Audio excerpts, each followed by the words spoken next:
جی السلام علیکم. جیسا کہ آپ سب کو پتا ہے، یہ جو سائیوال والا انفارچونیٹ انسیڈنٹ ہوا ہے، اس پہ پرائم منسٹر آف پاکستان جناب عمران خان صاحب اور وزیر اعلیٰ پنجاب جناب عثمان بزدار صاحب، ان کی بات چیت ہوئی ہے اور اس کے بعد یہ فیصلہ کیا گیا ہے کہ جو سی ٹی ڈی کے لوگ اس انسیڈنٹ میں انوالو تھے ان کو فوری طور پر اریسٹ کیا جائے گا.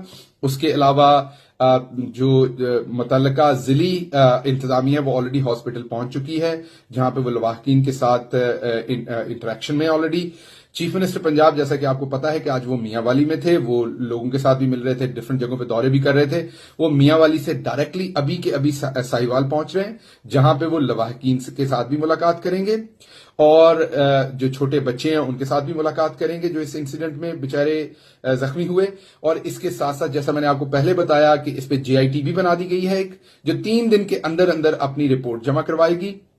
اس میں تمام ڈفرنٹ انٹیلیجنس اداروں کے لوگ شامل ہوں گے اس جے آئی ٹی میں، اور اس کے پاس 3 دن میں رپورٹ جمع کروانے کا اس کی ذمہ داری ہے جے آئی ٹی کی. اس کے ساتھ ساتھ جیسے میں نے آپ کو کہا کہ چیف منسٹر پنجاب نے فوری طور پر احکامات دیے ہیں کہ جو سی ٹی ڈی کے اہلکار اس سارے انسیڈنٹ میں انوالو تھے ان کے اوپر پرچہ درج کر کے فوری طور پر انہیں گرفتار کیا جائے.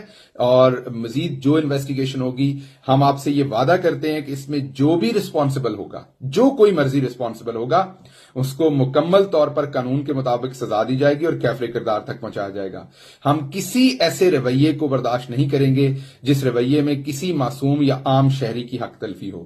اب ظاہری بات ہے، یہ ایک انسیڈنٹ ہوا، بہت دردناک افسوسناک واقعہ ہے. جیسا میں نے آپ کو بتایا کہ اس میں یہ سٹیپس لیے گئے ہیں. اس کے ساتھ ساتھ چیف منسٹر پنجاب ابھی فوری طور پر میاں والی سے سیدھا وہ ارینجمنٹس کر رہے ہیں، وہ سیدھا سائیوال پہنچیں گے، لواحقین سے ملیں گے اور جو ممکن مدد یا جو ممکن ہم سے ایفرٹ ہو سکی اس معاملے میں لواحقین کو یا جو بھی اس میں متاثرین ہیں ان کی داد رسی کے لیے وہ کی جائے گی.